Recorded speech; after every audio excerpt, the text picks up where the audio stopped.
3 years ago, I was engaged to a woman. I'll call her Lila. At that time, I genuinely believed she was the love of my life. Lila and I had been together for nearly 5 years, and our relationship felt solid. We were both lawyers, which meant we led demanding, fast-paced lives, but we always made sure to prioritize each other when we had free time. The year I proposed to Lila was supposed to be the happiest year of our lives. But that same year, something unexpected happened. She lost her job. The loss came after she was found breaking some company rules. I won't go into the specifics of what happened because it's personal, but what I will say is that the company let her go pretty unceremoniously after what she did to them. Now, if you've ever known an overachieving workaholic, you might understand how such a loss can shake them to their core. Work wasn't just a job for Lila, it was part of her identity, her pride, and her purpose. Losing it so abruptly left her reeling. Lila threw herself into the job hunt almost immediately, applying to countless firms and corporations. Unfortunately, her field was highly specialized and opportunities weren't exactly easy to come by, especially after the circumstances of her dismissal. Days turned into weeks and weeks into months, and she still hadn't secured a new position. Through all of this, I tried to be as supportive as I could. I assured her that she didn't need to worry about finances. We were engaged after all, and I saw it as my responsibility to take care of her during this rough patch.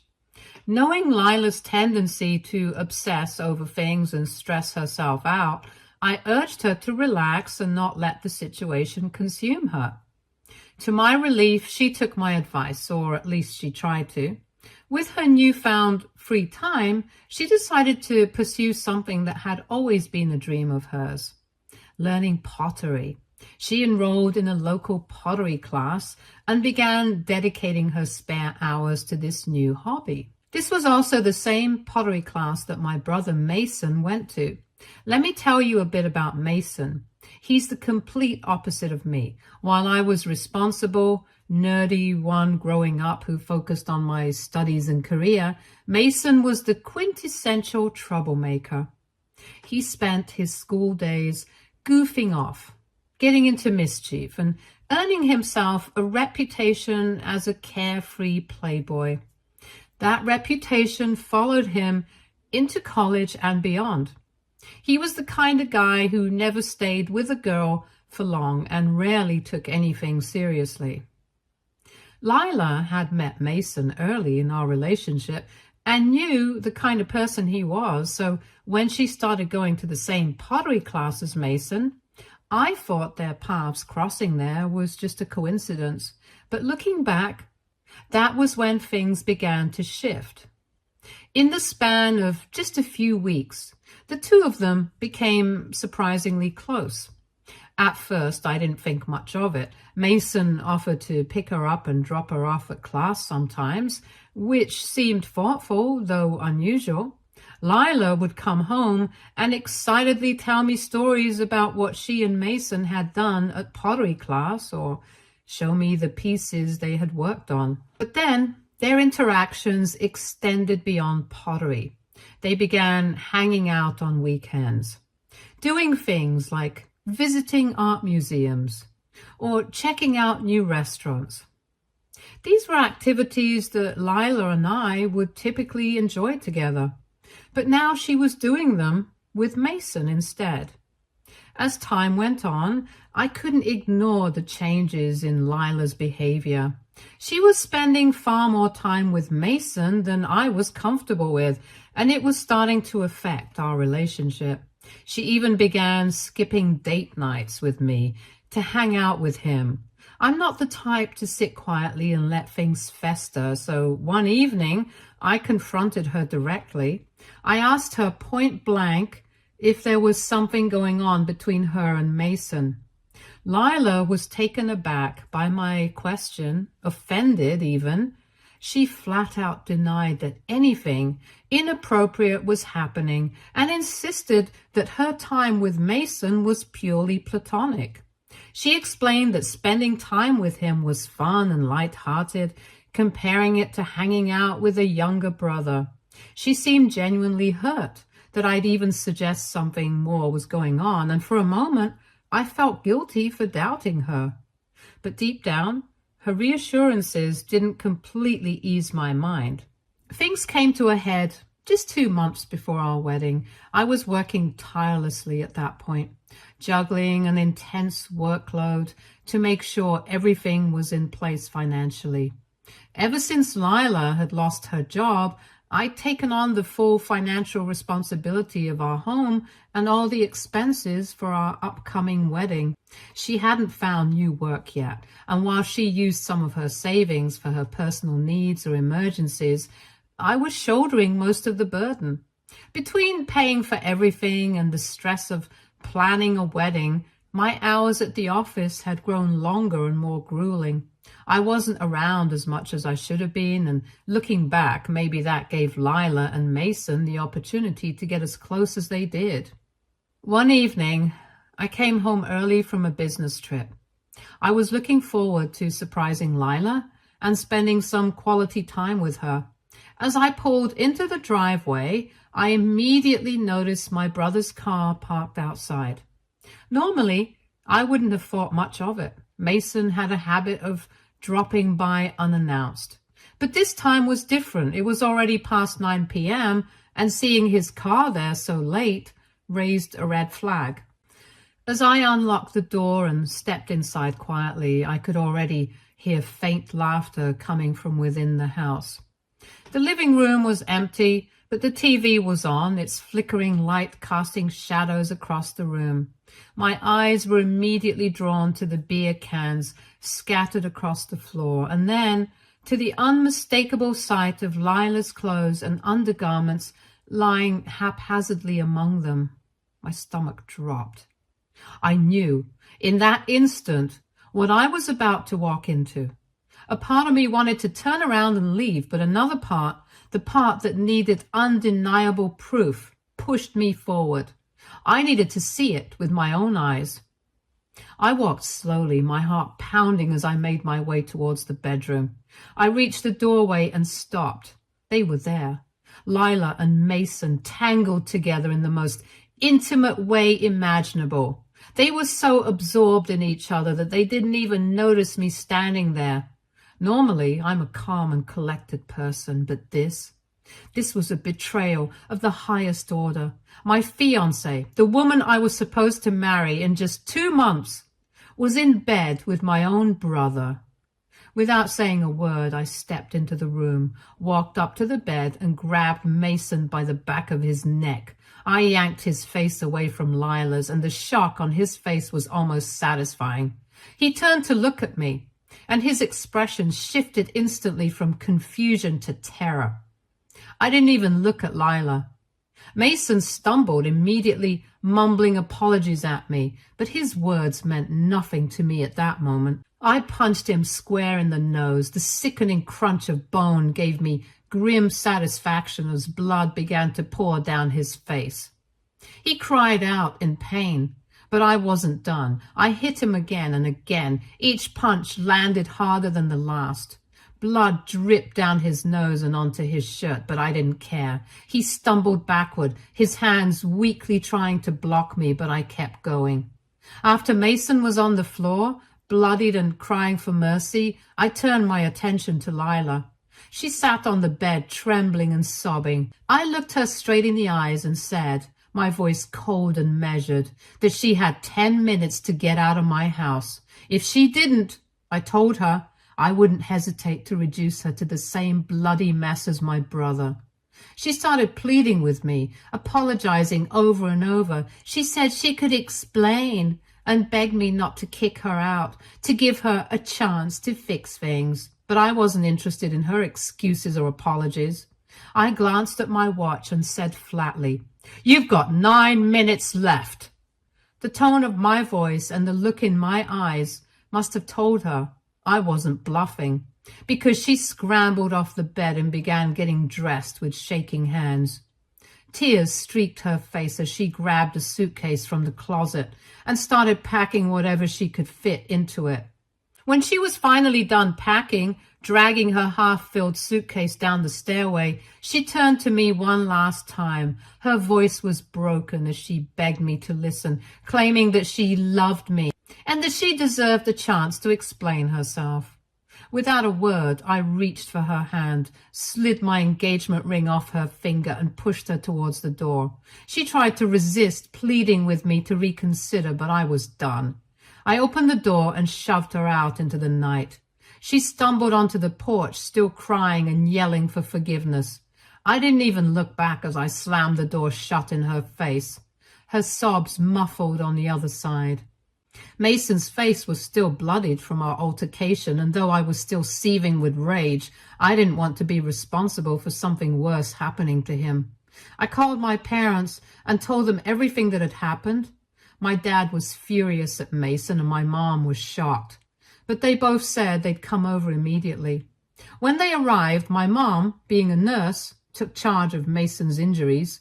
She cleaned and dressed his wounds, which fortunately for him were mostly superficial. Meanwhile, my dad pulled me out to the backyard away from Mason. He could see that my hands were still shaking with anger and I was barely holding it together. A little while later, Mason came outside with my mom. His face was bruised, his nose bandaged, and there were still traces of blood on his shirt. He apologized for betraying me, claiming that he hadn't meant for things to happen this way. But then he dropped the bombshell. He said that he was in love with Lila.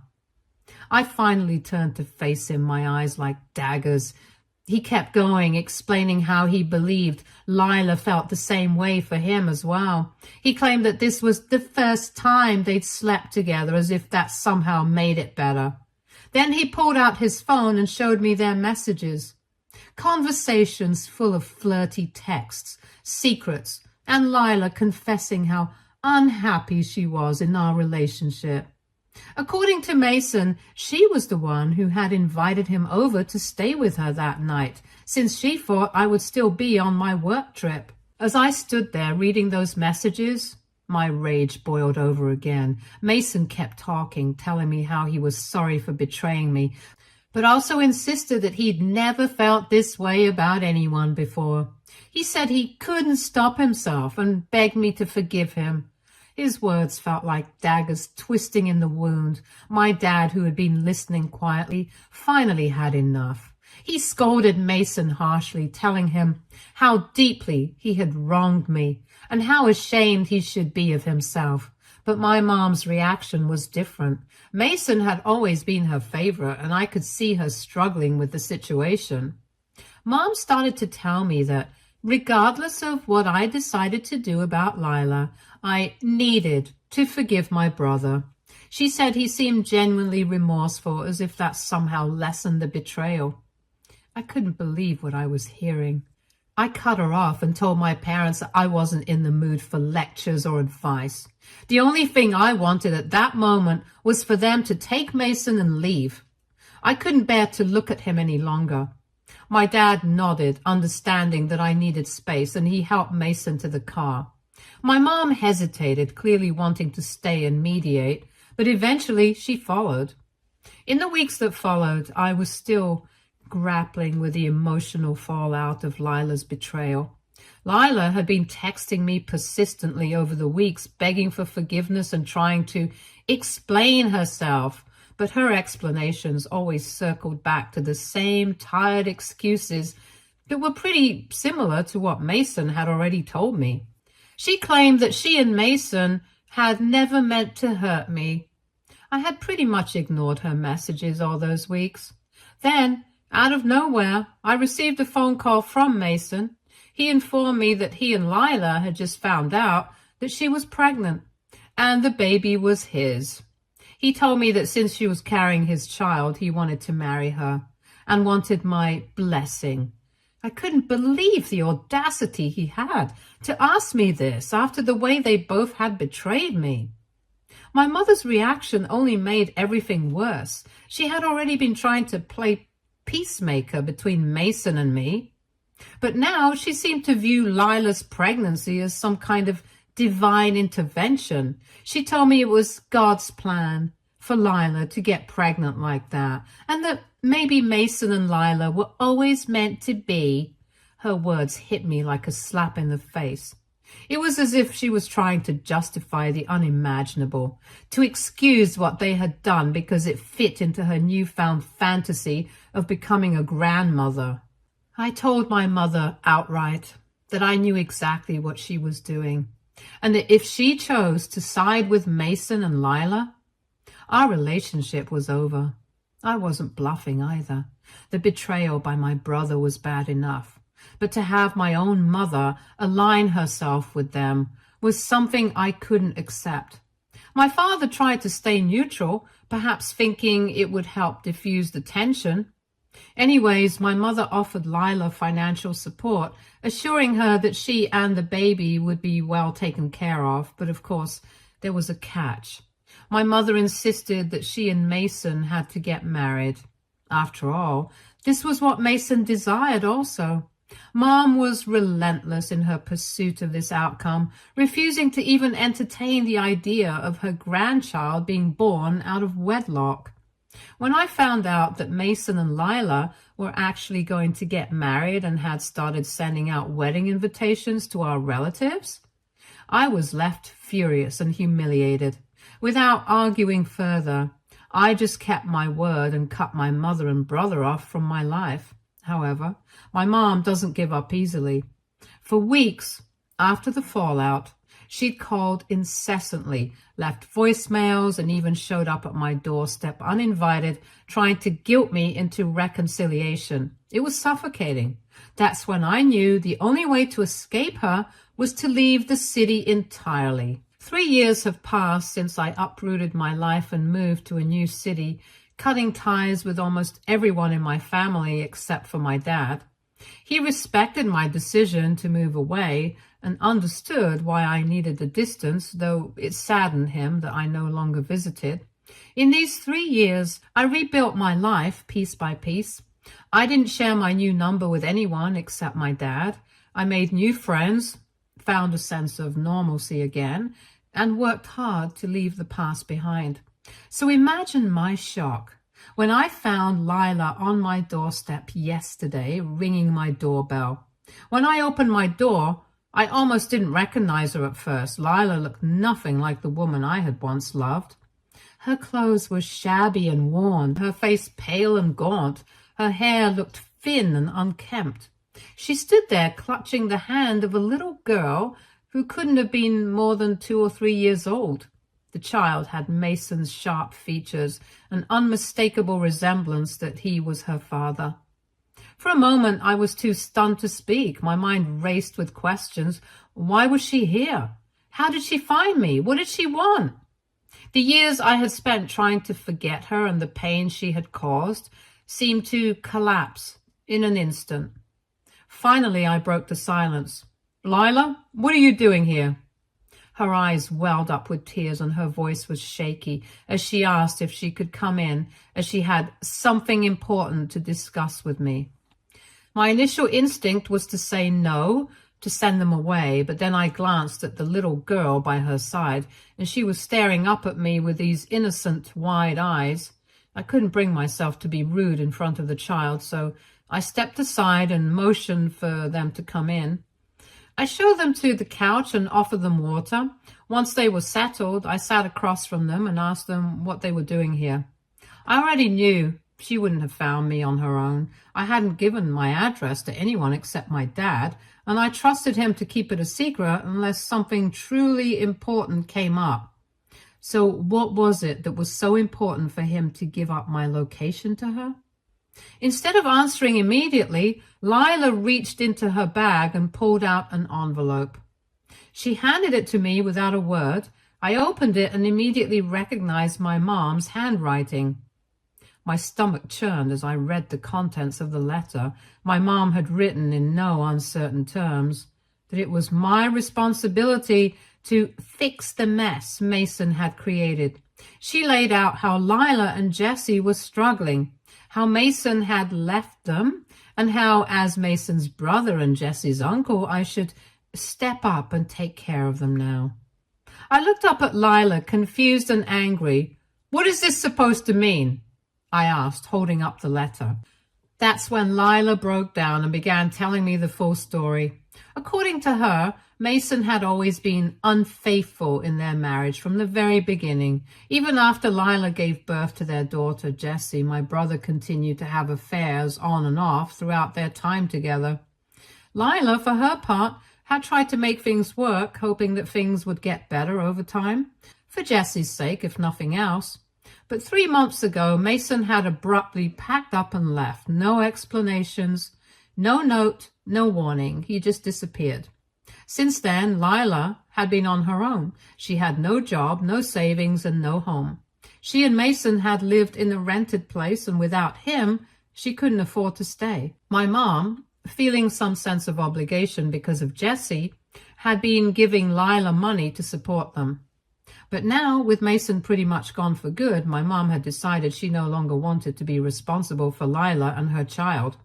Lila then went on to tell me that my mother wanted me to take care of Lila and Jessie since they had nowhere to go and no one else to turn to. I was completely repulsed by what she was asking and how ridiculous it was for both her and my mom to expect that I would help. My mom had not only sided with Mason during the initial betrayal, but was now attempting to dump the consequences of his actions on me. It was infuriating, but it wasn't surprising. My mother's relentless favoritism toward Mason had always blinded her to the damage he had caused.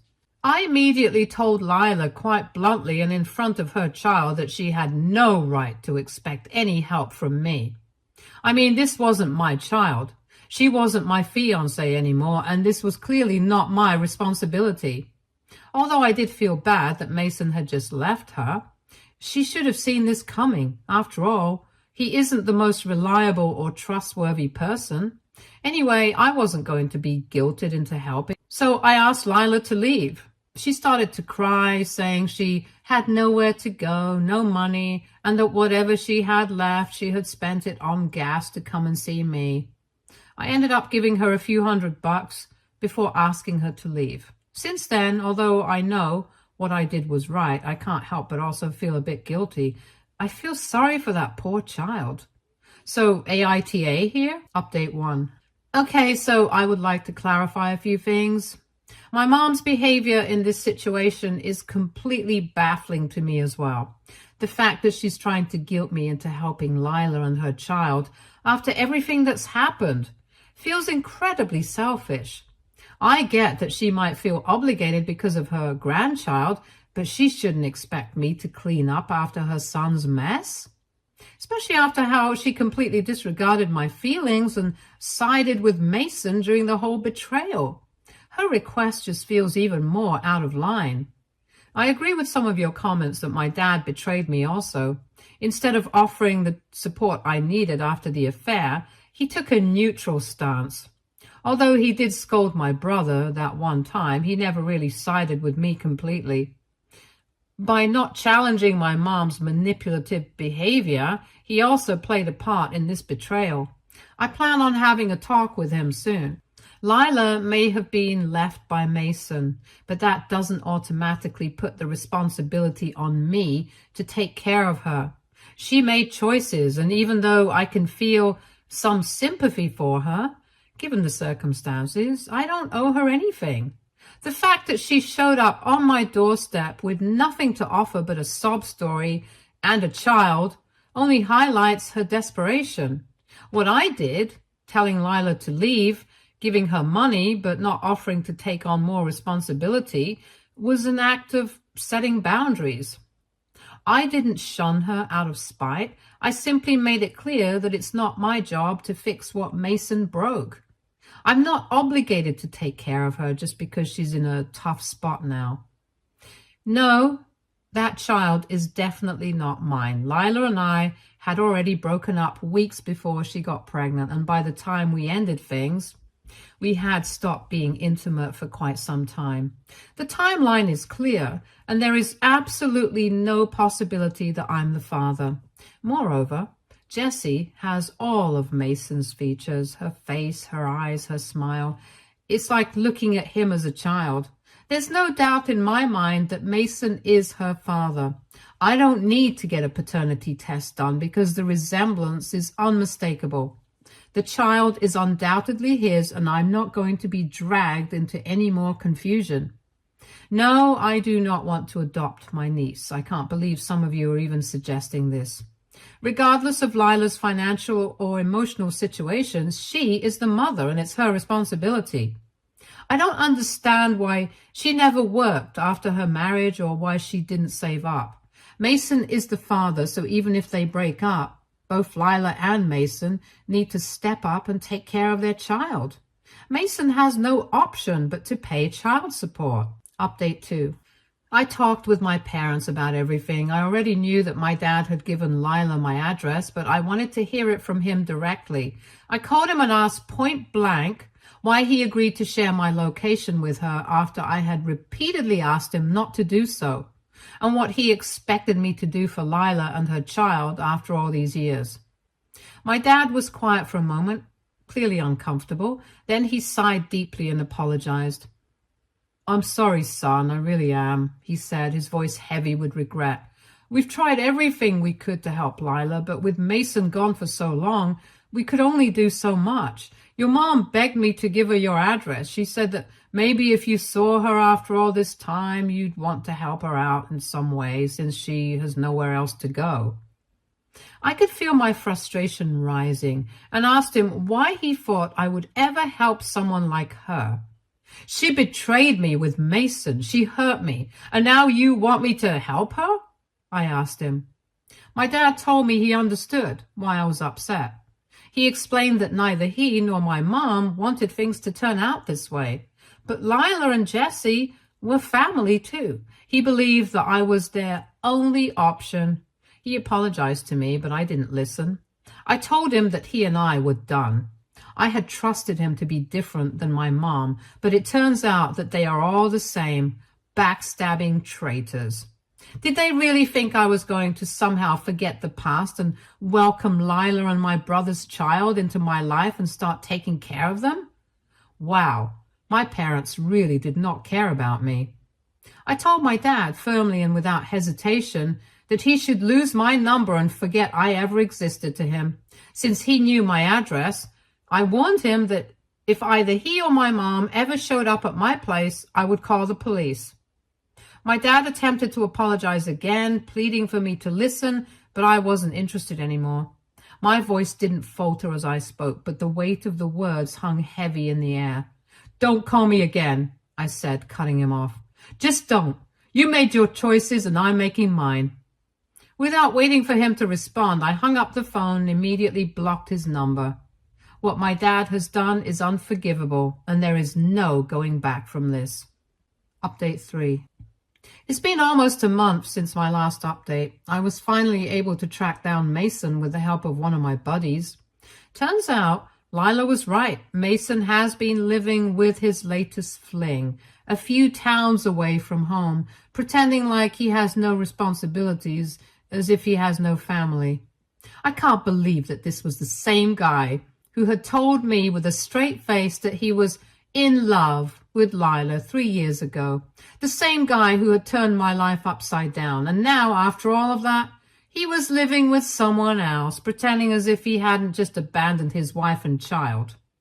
It was infuriating, maddening even. How could someone be so selfish, so cold? The fact that he could be so casual about it, like abandoning his own flesh and blood, was just a minor inconvenience, made me sick. After I found out where he was, I forwarded this address to Lila.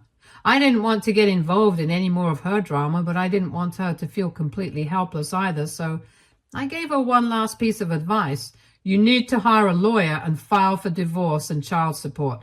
Do it right now before Mason disappears somewhere else. I also sent her some money, just enough to get her by.